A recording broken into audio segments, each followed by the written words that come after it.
Sin duda alguna, el día de hoy no solamente tendremos que tener en cuenta lo que hoy va a suceder con la aprobación de este dictamen, porque seguramente así será. Lo que tenemos que recordar y que no puede pasar desapercibido en la memoria de cada uno de nosotros es que entre muchas de las cosas que se reforman, hay dos que significativamente no podemos dejar pasar. Las voy a remembrar. Las dos tienen que ver con el sistema de evaluación. La primera incide en el proceso de enseñanza-aprendizaje. Yo debo recordar, y seguramente aquí habrá muchos compañeros profesores que me van a asistir en la razón. Uno de los principales motivos que motivó a muchos maestros, ya lo mencionaba la diputada Adela Piña, a manifestarse, a inconformarse, tiene que ver con la burocratización excesiva que sucedía en el aula. Los maestros tienen que pasar, hasta la fecha todavía, y esto es algo que tenemos que replantear en las leyes reglamentarias, para iniciar procesos de enseñanza-aprendizaje tienen que realizar procesos de planeación.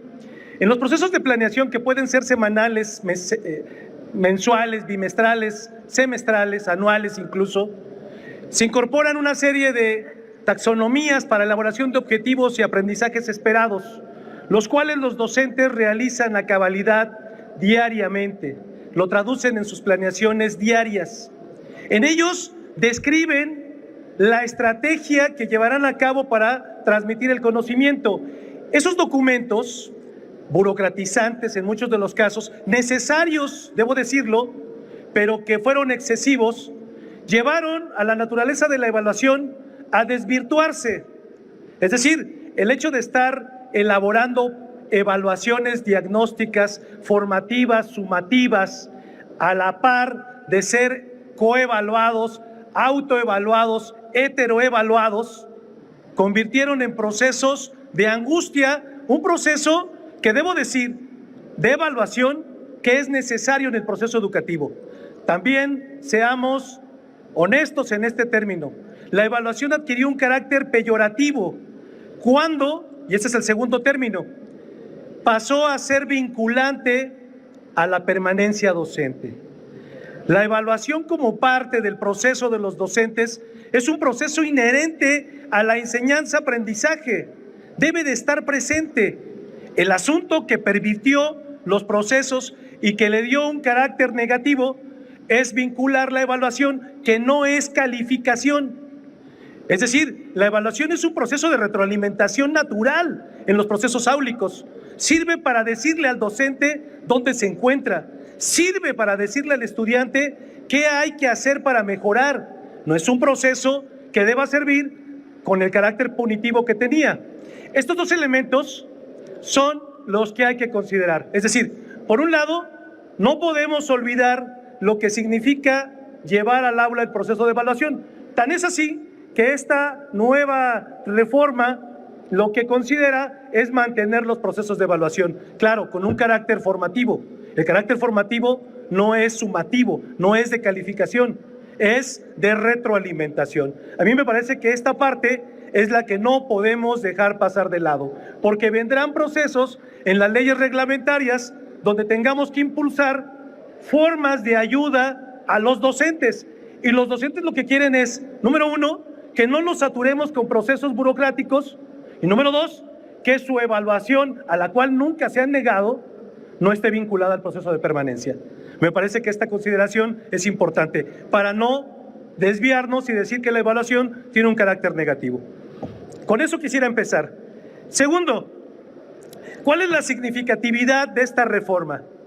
Desde luego, la parte importante, entre muchas otras que aquí se van a mencionar seguramente más adelante, tiene que ver con revalorar la labor docente en todo el país. Es decir, por muchos años el docente no ha tenido la justa valoración que merece en los procesos de enseñanza-aprendizaje. Es decir, incluso diría yo, en los procesos del desarrollo del mismo país. Y ahí me parece que tenemos una gran tarea. La reforma no termina aquí. Terminará en el momento en el que el docente se sienta a gusto de llevar a cabo su función, de llevar a cabo las tareas que se les encomiendan. En ese sentido, lo que podríamos tener es que más adelante estamos invitados a formular procesos que realmente acompañen al proceso de enseñanza-aprendizaje. Esa es una, la revaloración del proceso para que el docente tenga mayor significatividad incluso en la transformación social del país. De la mano de esto, otra parte importante es que las condiciones en las que se desempeñan los docentes muchas de las veces no reúnen las características para que el proceso de enseñanza-aprendizaje sea el adecuado. Es decir, ni cuentan con los materiales didácticos apropiados, ni la infraestructura educativa está a las necesidades que requiere una educación de calidad. Me parece que esa parte es fundamental. Reconocer esos dos momentos me parece que es un binomio importante. Pero además, el hecho que el Estado tenga la rectoría en los procesos de asignación, promoción y permanencia de los docentes, me parece que eso garantiza un equilibrio. Porque, déjenme decirles, a mí me parece que la parte fundamental es que el Estado, como lo dice este dictamen, tenga en concordancia y en coordinación con los estados la tutela de este tipo de procesos. Cuarto, me parece que la parte que hemos platicado mucho en las comisiones y que es sumamente importante es poder traducir que los procesos de selección docente, además, sean públicos, transparentes, equitativos e imparciales. Eso es lo que el docente reclama. Así como cuando un estudiante se acerca a un docente y le dice, maestro, ¿por qué saqué esta calificación? El docente también reclama saber por qué no pudo ser promovido o por qué no alcanzó la promoción de una plaza.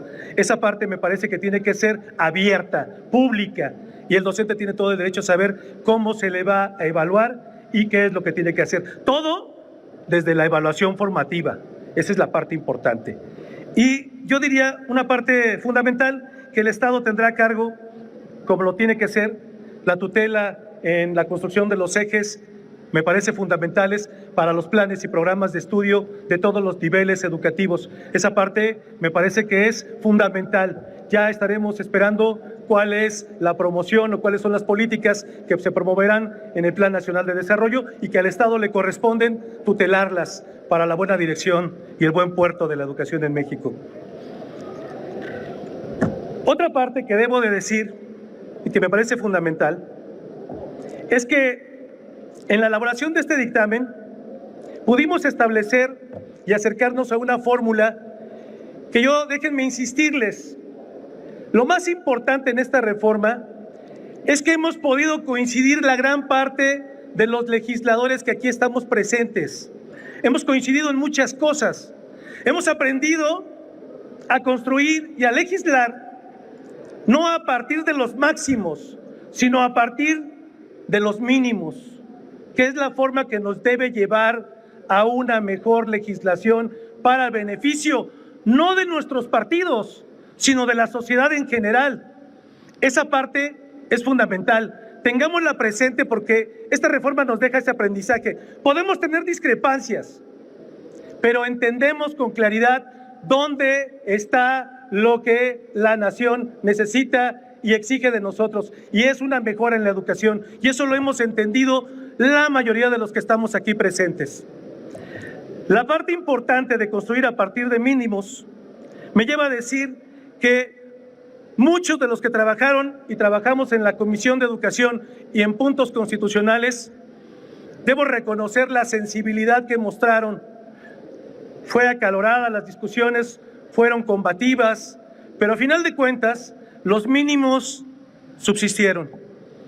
Yo reconozco en Miroslava Carrillo y sobre todo en Adela Piña la resistencia que tuvo junto con su coordinador de bancada y presidente de la Junta de Coordinación Política, compañero Mario Delgado, de haber resistido las embestidas a esta Cámara y que el dictamen que se entregó hace unas semanas siga siendo el mismo. Reconozco esa parte de los compañeros. El dictamen es el mismo. Resistimos a las presiones. Y además, algo más importante. Hemos demostrado a los otros poderes que aquí en el Congreso, aquí en la Cámara, Existen mujeres y hombres que asumen la responsabilidad de legislar y llevar productos a cabo como esta reforma. Resistimos no solo a las embestidas, sino también recomendaciones que hicieron de lado el trabajo legislativo. Afortunadamente no llegamos a esos momentos. Afortunadamente pudimos detener un escenario que por ahí mostraba un memorándum y que nos llevó a demostrar que el presidente de la República tiene legisladores en los que puede confiar y en los que se pueden elaborar productos a la altura que merece la sociedad mexicana y este país. Y hoy estamos demostrando que no necesitamos estrategias diferentes que las que tenemos como responsabilidad prioritaria.